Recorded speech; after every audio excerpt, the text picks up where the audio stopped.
Azzedine Alaïa was born on the 26th of February 1940 and died on the 18th of November 2017.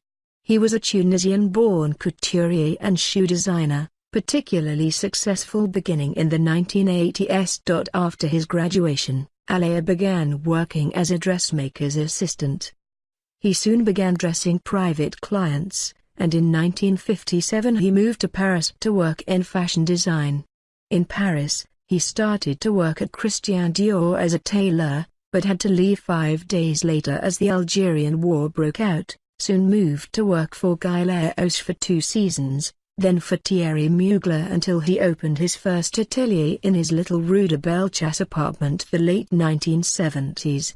It is in this tiny atelier that for almost 20 years he privately dressed members of the world's jet set, from Marie-Hélène de Rothschild to Louise de Vilmorin, who would become a close friend, to Greta Garbo, who used to come incognito for her fittings. He produced his first ready-to-wear collection in 1980 and moved to larger premises on Rue du Parc Royal in the Marais district.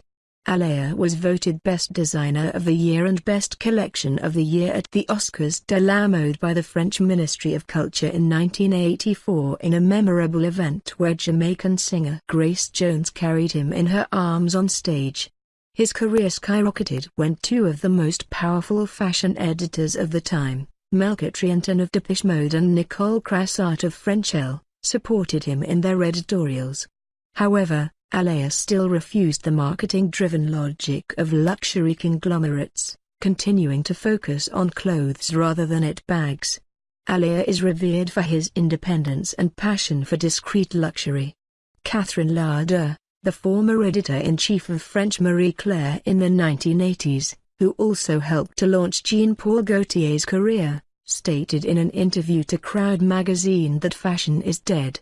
Designers nowadays do not create anything, they only make clothes so people and the press would talk about them. The real money for designers lie within perfumes and handbags. It is all about image.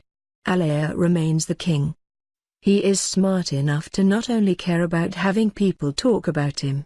He only holds fashion shows when he has something to show, on his own time frame. Even when Prada owned him, he remained free and did what he wanted to do. On the 18th of November 2017, it was announced Alaïa had died in Paris. He was 77 years old. Vogue editor Edward N. Infel stated that Azzedine Alaïa was a true visionary, and a remarkable man. He will be deeply missed by all of those who knew and loved him, as well as by the women around the world who wore his clothes.